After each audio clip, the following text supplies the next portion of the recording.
Hello student, आज हम class 10th NCERT chapter number 4 द्विघात समीकरण या क्वाड्रेटिक इक्वेशन। ठीक है, तो क्वेश्चन नंबर 2 है, उसका फर्स्ट पार्ट है यहाँ पर। और इससे पहले हमने एक वीडियो अपलोड किया हुआ अपनी प्लेलिस्ट के अंदर, तो आप उसको जरूर देखना। उसके अंदर हमने बताया है कि आप द्विघात समीकरण के गुणनखंड या फैक्टर किस तरह से फाइंड आउट कर सकते हो। वो क्यों मैंने इससे पहले वीडियो बनाया, क्योंकि इस इक्वेशन के अंदर या इस क्वेश्चन के अंदर हमारी ये चीज़ें यूज़ होने वाली है कि यहाँ पर हमारी इक्वेशन बनेगी और उसके फिर हमें गुणनखंड या फैक्टर करने होंगे। ठीक है, तो अगर अभी तक आपको गुणनखंड करना नहीं आता है तो आप उस वीडियो को जरूर देखें। तो अब देखते हैं इस क्वेश्चन को। तो यहाँ पर लिखा है कि एक आयताकार भूखंड का क्षेत्रफल 528 मीटर स्क्वायर है, क्षेत्र की लंबाई मीटर में दी हुई है, चौड़ाई के दुगने से अधिक है। ये कंडीशन दे दी है कि जो लंबाई है क्षेत्र की वो कितनी है, चौड़ाई के दुगने से एक अधिक है। तो हमें क्या करना है, हमें भूखंड की लंबाई और चौड़ाई ज्ञात करनी है। ठीक है, अब यहाँ पर एक चीज़ सोचने वाली है कि पहले बात करते हैं क्षेत्रफल की। क्षेत्रफल क्या होता है आयत का? आयताकार या आयत आपका इस तरह से होता है कुछ, ठीक है, जिसमें आमने सामने की आपकी जो साइड्स है वो या जो भुजा है वो क्या होती है, बराबर होती है। और ये वाली आमने सामने की होती है, ये बराबर होती है। ठीक है, अगर मेरी ये ए है तो ये भी ए रहेगी, अगर ये बी है तो ये भी बी रहेगी। ठीक है, आप कुछ भी इसमें नाम दे सकते हो। मैं मानता हूँ उसको कि ए मान लेता हूँ, तब ये ए हो जाएगी। अगर इसको मैं बी मानता हूँ तो ये भी बी हो जाएगी। ठीक है, कहने का मतलब ये है कि आमने सामने की जो भुजा होती है वो बराबर होती है किसी भी आयत के अंदर, या फिर आयताकार जैसी दिखने वाली कोई भी वस्तु हो सकती है हमारी, या कोई खेत का हमारा कटा हुआ भाग हो सकता है, जैसे इन्होंने बात की है भूखंड की। ठीक है, तो अब देखते हैं इस क्वेश्चन के अंदर। तो क्षेत्रफल की बात कर रहे थे हम। क्षेत्रफल क्या होता है? लंबाई गुना चौड़ाई। ठीक है, तो सबसे पहले हम लंबाई गुना चौड़ाई लेके चलेंगे यहाँ पर, जो हमें फाइंड आउट भी करनी है। सबसे पहले हमें जो यहाँ पर दिया हुआ है वो हम लिख लेते हैं पहले। तो सोल्व करते हैं इस क्वेश्चन को। तो सॉल्यूशन लिखते हैं। सबसे पहले हम लिखेंगे जो हमारे पास में गिवन है या जो चीज़ हमें यहाँ पर दी हुई है। तो यहाँ पर क्या है कि एक आयताकार भूखंड का क्षेत्रफल कितना दिया है हमें? 528 मीटर स्क्वायर। और जब भी हम क्षेत्रफल लिखते हैं हम उसको मीटर स्क्वायर, ठीक है, या फिर सेंटीमीटर स्क्वायर, जो भी उसमें मात्रक दिया हो उसको स्क्वायर हो जाएगा। ठीक है, अगर वो आयतन दिया होता है तो वो क्यूब हो जाता है, इनकी पावर 3। ठीक है, उसके बाद हम क्या देखते हैं कि यहाँ पर कंडीशन दी है कि क्षेत्र की जो लंबाई है ना, चौड़ाई के दुगने से अधिक है। अब यहाँ पर एक चीज़ देख रहे हो कि लंबाई चौड़ाई पे डिपेंड है। ठीक है, अगर आपको चौड़ाई पता लग जाए या तो हम क्या कर सकते हैं, उसकी लंबाई भी फाइंड आउट कर सकते हैं। ठीक है, तो हम क्या लिखेंगे यहाँ पर, माना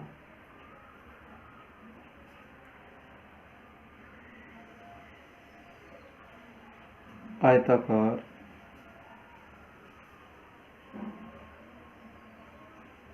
भूखंड की चौड़ाई x मीटर। ठीक है, तो मैंने x मान लिया कि x मीटर में है। तो आयताकार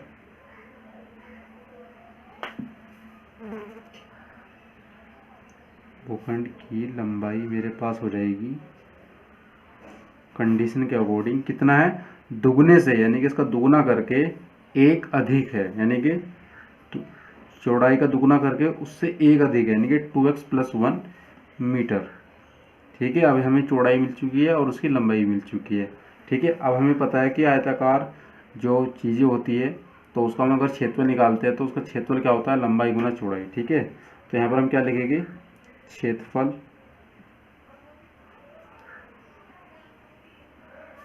कितना है, 528 मीटर स्क्वायर। ठीक है, या फिर इसको मैं कह सकता हूँ कि लंबाई गुना चौड़ाई, ये तो होता है आपका। ठीक है, क्षेत्रफल ये होता है। तो अब हम इसको लिखते हैं। अब लंबाई मैंने कितना माना है, 2x + 1 मल्टीप्लाई कर दिया कितने से, चौड़ाई कितना मेरा x मीटर, और ये किसके बराबर है, 528 मीटर। ठीक है, अब इसको हम सोल्व कर लेते हैं। पहले x का मल्टीप्लाई अंदर करोगे तो 2x² और x का 1 के अंदर तो x। ठीक है, इधर आपका 528। ठीक है, या फिर 2x² x माइनस का 528 = 0। ठीक है, अब आप देखो ये आपका द्विघात समीकरण बन चुका है। इन समीकरण को कैसे हल करते हैं, इनके फैक्टर कैसे फाइंड आउट करते हैं, मैंने वीडियो के अंदर बताया हुआ है। तो तो आप इस वीडियो को ज़रूर देखना। तो अब देखते हैं इस क्वेश्चन को सॉल्व कैसे करेंगे। हम सबसे पहले यहाँ क्या करते हैं कि हमारे पास में जो अचर पद होता है, जैसे माइनस का 528 है, ठीक है, तो हमें जो 528 दिया है सबसे पहले हम उसकी गुना करते हैं एक्स स्क्वायर के गुणांक के अंदर, ठीक है। जब आप उसकी मल्टीप्लाई करोगे तो कितना आएगा आपका, 2 अट्ठे होता है आपका 16, कैरी 1 हो गया आपका, 2 दूनी 4 1 5, 2 पंजे 10, यानी कि 1057 होता है आपका, ठीक है, 1056 होता है। तो अब इसको हमें इस तरह से तोड़ना है कि हमें यहाँ से जो फैक्टर है वो मिल जाए। तो फैक्टर मिलने का तरीका क्या है, मैंने आपको वीडियो में बताया हुआ है कि जो आपको 1056 है उसको आप 2 से डिवाइड कीजिए, ठीक है। तो 2 से जब डिवाइड करोगे तो कितना आएगा, 2 पंजे 10, 2 दूनी 4 और बचा 1, 2 अट्ठे 16। फिर अगेन आप उसको डिवाइड कर दीजिए, 2 दूनी 4, फिर यहाँ पर 1 गया, 2 छक्का 12, फिर 2 चौका 8, फिर अगेन इसको डिवाइड कर दीजिए, 2 एकम 2, 2 तिया 6, 2 दूनी 4, फिर अगेन 2 छक्का 12 और 2 छक्का 12, फिर 2 से डिवाइड कर दीजिए 33, इस बार 11 से, तो इस बार 11 से, ठीक है, 1। तो ये आपके क्या आ गए, फैक्टर आ गए हैं इसके सारे। अब इस फैक्टर को हम इस तरह से अरेंज करना है कि कंडीशन बनाने की, अगर मैं 1056 की अगर मैं मल्टीप्लाई करता हूँ तो कितना आना चाहिए, वो 1056, यानी कि ऐसे मेरे पास 2 नंबर होने चाहिए वे कि अगर मैं मल्टीप्लाई करूँ तो 1056, अगर मैं उनको एक दूसरे से माइनस करता हूँ तो कितना आना चाहिए, 1 आना चाहिए, ठीक है। जैसे हम माइनस हम देख रहे हैं तो 1 घटाने पे 1 बचना चाहिए, ठीक है। अब वो कैसे देखेंगे, देखो अगर आप मल्टीप्लाई करोगे किसका 33 और आपका दूसरा हो गया मान के चलो 32, ठीक है। 33 में से 32 आपने माइनस करे तो 1 बचता है, ठीक है। अगर आप इनको जब मल्टीप्लाई करोगे 33 × 32 का, ठीक है, देखो कितना आएगा, तो 2 तिया 6 होता है आपका, 2 तिया 6 होता है। फिर यहाँ पर मल्टीप्लाई करोगे आप 3 तिया 9 और 3 तिया 9, इनको ऐड कर दीजिए आप, 6, 9 और 6 15, कैरी 1, 9 और 1 10, यानी कि 1056, यानी कि हमारे जो फैक्टर आ चुके हैं। ये मैंने किस तरह से करा, वो इस तरह से करा, देखो 33 जो है मैंने कहीं छोड़ा और इन सब की मल्टीप्लाई करी, कितना, ये 32 बैठता है, ठीक है। तो यहाँ से मुझे फैक्टर मिल चुके हैं। अब इसको सोल्व कैसे करना है, अब आपको इस तरह से लिख सकते हो कि 2x² प्लस, इसको आप ऐसे लिख दीजिए अब कि जैसे आपके फैक्टर 33 - 32 और बाहर ये x चल रहा है -528 = 0। अब ये सिंपल बहुत आसान हो गया, सोल्व हो जाएगा, ठीक है। तो 2x², इस बार x की मल्टीप्लाई 33x और -32x -528 = 0, ठीक है। यहाँ से आपको क्या कॉमन आ रहा है, x कॉमन आ चुका, अंदर क्या बचा 2x प्लस का 33 माइनस, यहाँ से आपका क्या कॉमन आ गया 16 आ गया कॉमन, तो 16 दूनी 32 और प्लस का 33, ठीक है, = 0। अब आप इसको क्या करोगे, सिंपली पूरी टर्म से 2x प्लस का 33 ये कॉमन आ जाएगा, तो 2x प्लस का 3 अंदर बचता है x माइनस का 16 = 0, ठीक है। यानी कि आपके पास में 2 फैक्टर आ चुके हैं, 2x प्लस 3 और x माइनस 16। अब इसको सोल्व करना है कि यदि 2x प्लस 3 = 0 है, देन x की वैल्यू मेरे पास कितनी आएगी, -3/2, ठीक है। और यदि x माइनस 16 = 0, तो x की वैल्यू कितनी आ रही है 16, ठीक है। तुम्हारे पास में जो वैल्यू है कितनी है 16 है, क्योंकि माइनस में कोई चीज़ हमें लेनी नहीं है, यहाँ पर लिखना असंभव, ठीक है, यहाँ पर असंभव लिख देना है। तो यहाँ पर x की वैल्यू कितनी आएगी 16 मीटर। अभी हमने x क्या लिया हुआ है, चौड़ाई, ठीक है, तो यहाँ पर लिख लेते हैं, अतः चौड़ाई मेरे पास में आ गई है कितनी, x का मतलब 16 मीटर, और लंबाई मेरे पास में कितनी आ चुकी है वो भी चेक कर लेते हैं, वो था मेरा 2x, यानी कि 16 प्लस का 1, 16 दूनी 32 और 1 33, ठीक है, यानी कि मीटर। ये आपके क्या आ गए हैं, दोनों आंसर आ चुके हैं, ठीक है। अब इस तरह से जो हमारे पास में दूसरे पार्ट्स जो है इस क्वेश्चन के, उनको हम सोल्व करेंगे, तो आप बने रहिए इस वीडियो के अंदर। अब हम देखते हैं इसका सेकंड पार्ट। तो स्टूडेंट हमारे पास में दूसरा पार्ट दिया है क्वेश्चन नंबर 2 का। दो क्रमागत धनात्मक पूर्णांकों का गुणनफल 306 है, हमें पूर्णांकों को ज्ञात करना है। यानी कि भी दो पूर्णांक क्या है हमारे पास में। तो सबसे पहले हम देखते हैं कि पूर्णांक क्या होते हैं। ठीक है, तो हम पहले देख लेते हैं कि पूर्णांक क्या होते हैं, जिसको हम बोलते हैं इंटीजर। ठीक है, इंटीजर्स बोलते हैं। ये आपके क्या होते हैं, ये आपके नंबर होते हैं बेसिकली। जैसे यहाँ से चल रहे हैं, जैसे -3, -2, -1, 0, 1, 2, 3 एंड सो ऑन। ठीक है, इधर भी माइनस की तरफ से चल रहे हैं और इधर भी प्लस की तरफ से बढ़ते जा रहे हैं। ठीक है, ये आपके पूर्णांक होते हैं। और यहाँ पर आपकी दो कैटेगरी होती है क्या, एक तो धनात्मक वाली और एक होती है ऋणात्मक वाली। ठीक है, तो इस क्वेश्चन के अंदर हमारे सबसे बात की है धनात्मक पूर्णांक की, और वो भी क्रमागत का, यानी कि एक के बाद एक, यानी कि 1, 2, 3, 4, यानी कि कंटिन्यूस सक्सेसिव। ठीक है, तो यहाँ पर क्रमागत धनात्मक की बात करें, यानी कि हमें इसके बारे में बात करना है कि वो संख्या इनमें से कौन सी है। तो हम क्या करते हैं, सबसे पहले जो हमें चीज़ें दी हुई है उनको हम लिख लेते हैं। तो हम क्या लिखेंगे सॉल्यूशन के अंदर कि दो क्रमागत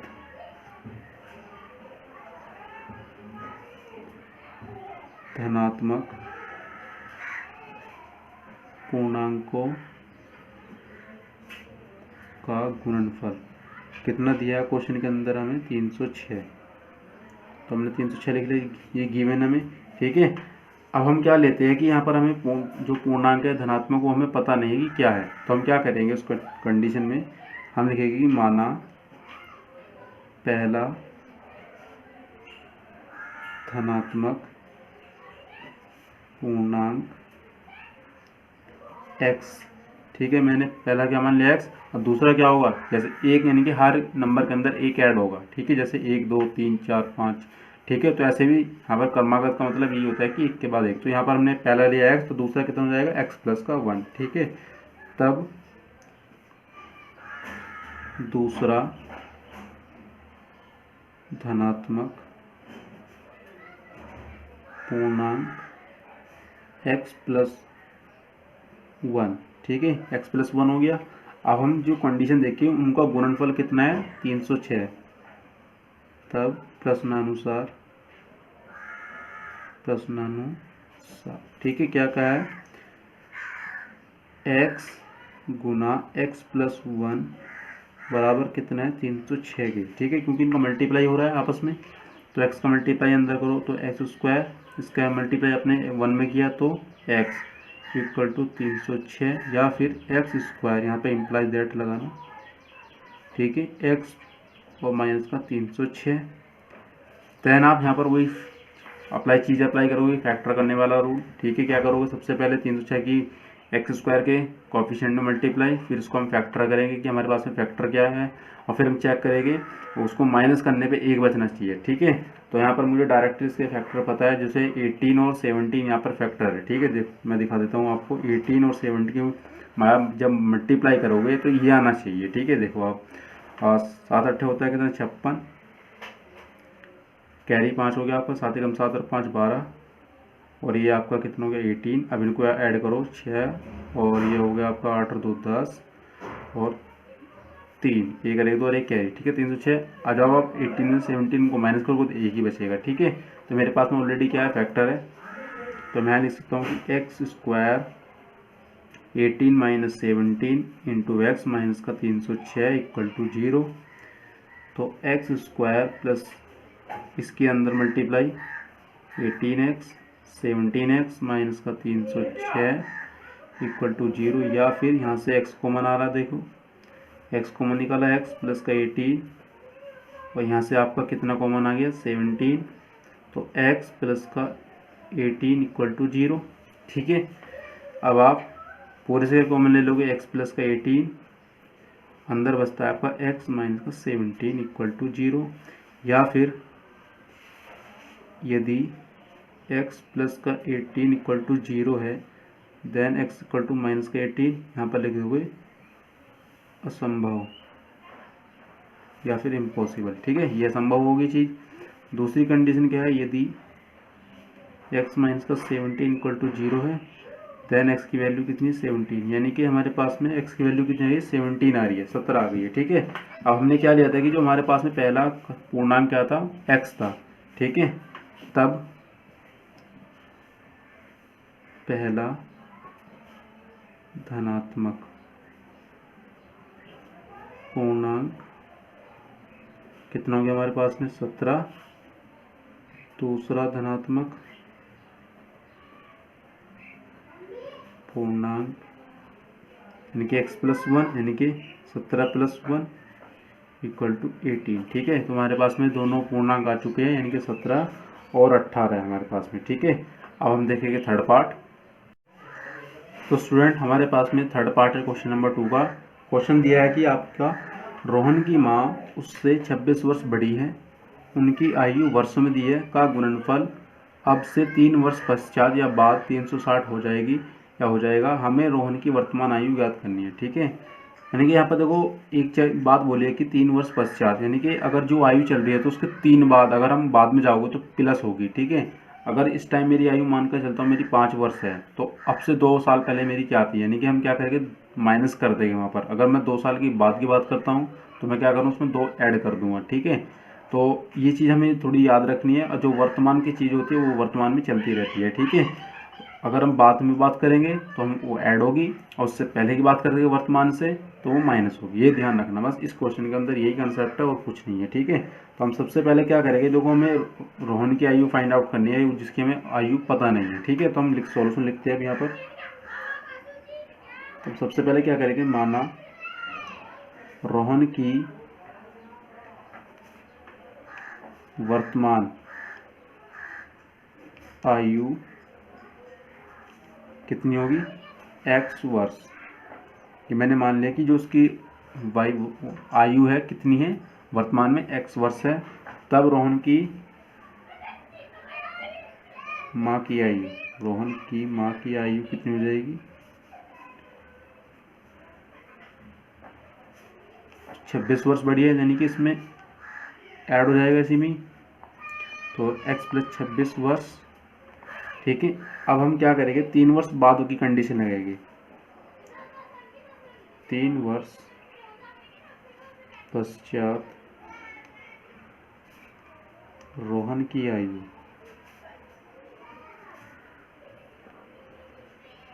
तो कितनी हो जाएगी, देखो अब तो x 3 वर्ष पश्चात कितनी हो जाएगी, x + 3 वर्ष, और इसी तरह 3 वर्ष पश्चात रोहन की माँ की आयु कितनी हो जाएगी, देखो x + 26 है और इसमें आपने कितना ऐड कर देना है 3, क्योंकि 3 वर्ष पश्चात देख रहे तो कितनी होगी x + 29 वर्ष। ठीक है, यही होगी। अब हम क्या कह रहे हैं कि उस क्वेश्चन के अंदर कि उनकी आयु का गुणनफल अब से 3 वर्ष पश्चात 360 हो रहा है। ठीक है, जो उनको अगर हम जो 3 वर्ष की बात करें जो उनकी आयु आ रही है, अगर उनके आपस में मल्टीप्लाई या गुना कर दो कितना हो रहा है 360। ठीक है, तो हम लिखते हैं प्रश्नानुसार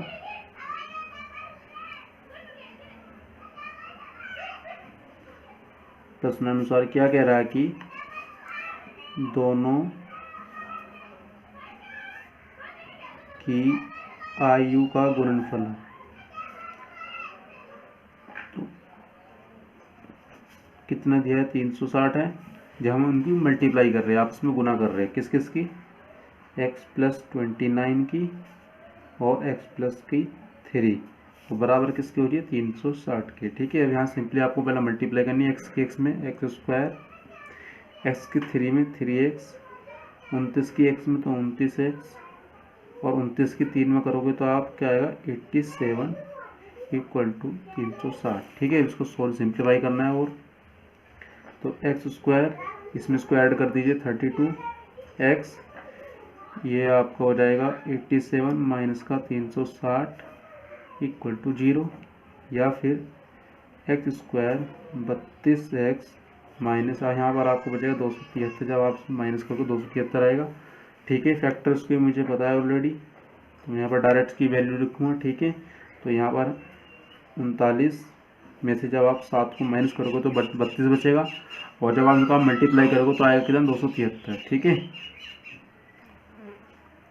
= 0, या फिर एक्स स्क्वायर, इसका अंदर मल्टीप्लाई 39x, ये 7x माइनस का 273 इक्वल टू 0, ये एक्स स्क्वायर, यहाँ पर एक्स भी है, इन दोनों से क्या कॉमन आ गया मेरे पास में, एक्स कॉमन आ गया, अंदर क्या बचा एक्स प्लस का 39, यहाँ से 7 कॉमन आ चुका है मेरा, और यहाँ से कितना बचता है एक्स प्लस का 39, ठीक, इक्वल टू 0।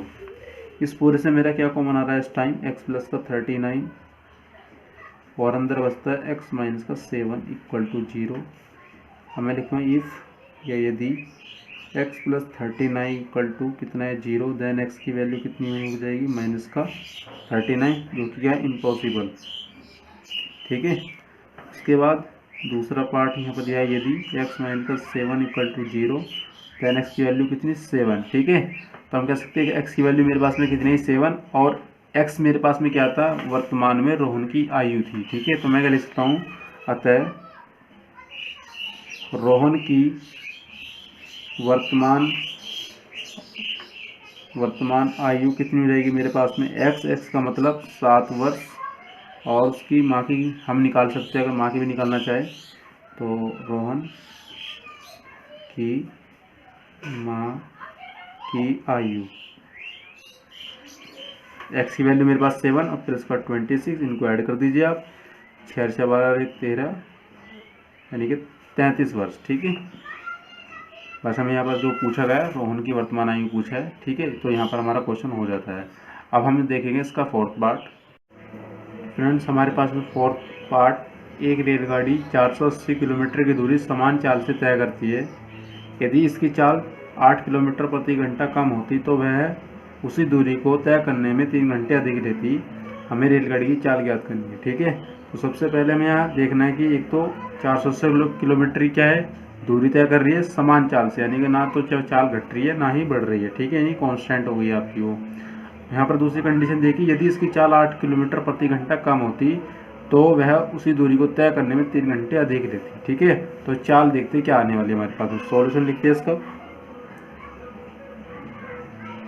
तो सॉल्यूशन हम क्या लिखेंगे, जो हमारे पास में सबसे पहले हमें फाइंड आउट करनी है हम उसी को ले लेते हैं कि रेलगाड़ी की चाल, ठीक है। तो हम क्या लिखेंगे, माना रेलगाड़ी की चाल x किलोमीटर प्रति घंटा, ठीक है। माना रेलगाड़ी की चाल बराबर x किलोमीटर प्रति घंटा, ये मैंने चाल ली है इसकी, ठीक है। दूरी कितनी दी है, कुल दूरी 480 किलोमीटर, और आपने एक फॉर्मूला पढ़ा होगा कि चाल बराबर आपका होता है कि चाल बराबर दूरी बटे समय।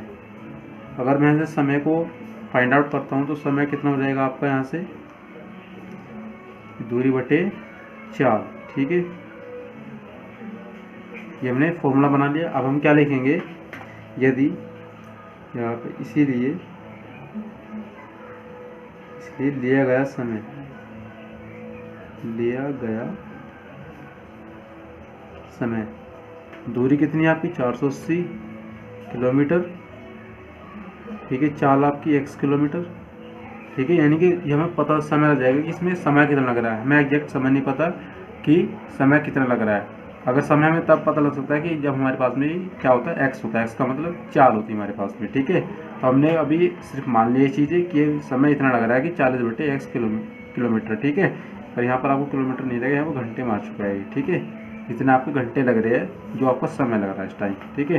तो इसलिए हम क्या लिखेंगे, कंडीशन जो सवाल के क्वेश्चन में दी है कि यदि इसकी चाल 8 किलोमीटर प्रति घंटा कम होती तो समय, तब कितना समय लग रहा था। तो देखो दूरी तो समान है आपकी 480, चाल के अंदर कितनी कमी कर दी, 8 किलोमीटर की हमने कमी कर दी है, ठीक है। तो ये आपका क्या होगा, समय आ गया दूसरा कंडीशन लगाने पर, ठीक है। तब प्रश्नानुसार हम क्या करेंगे कि 480 x माइनस का 8 minus 480 upon x equal to 3, ठीक है। ये पहले जो आपकी कंडीशन बनी नी वाली, जो अगर हमने चाल में कितनी कर दी, 8 किलोमीटर की कमी कर दी मैंने प्रति घंटा चालक से, ठीक है। तो ये वाली कंडीशन है, माइनस करनी है आपको पहले वाली, और कितने इक्वल रखना है आपको, 3 के इक्वल, क्योंकि आपको 3 घंटे कैलोरी अधिक ले रही है, ठीक है। अब इसको सोल्व कर लेते हैं। तो x माइनस 8 आपको क्या आ गया एलसीएम, इसका मल्टीप्लाई इधर कर दिया आप 480, x इसका मल्टीप्लाई आप यहाँ करोगे तो 480 into x minus 8 equal to 3, और सोल्व कर लीजिए इसको। 480 x और 480 x, ये माइनस का प्लस का कैंसिल हो जाएगा, और ये माइनस माइनस प्लस, अब 8 की मल्टीप्लाई यहाँ पर करनी है 48 में, तो 8 होता है आपका 64। तो कैरी आप पर 6 का आपको ये कैरी लग चुका है, 8 6 48, और 6 हो गया आपको कितना, 8 6 832 और 6 38, ठीक है। और लास्ट में 0 तो 0 लगा देंगे upon x into x minus 8 equal to 3। ये देखो प्लस का ये माइनस का कैंसिल, तो ऊपर आपका बचता है 3840 upon x into x minus का 8 इक्वल टू 3, ठीक है। 3 से ये भी कैंसिल हो रहा है, देखो 3 एकम 3, 3 में 6 बचा कितना 2, तो 3 8 24, यानी कि 1280 टाइम ये आपको कैंसिल हो चुका है। तो 1280 इक्वल टू कितना हो जाएगा, एक्स माइनस का 8।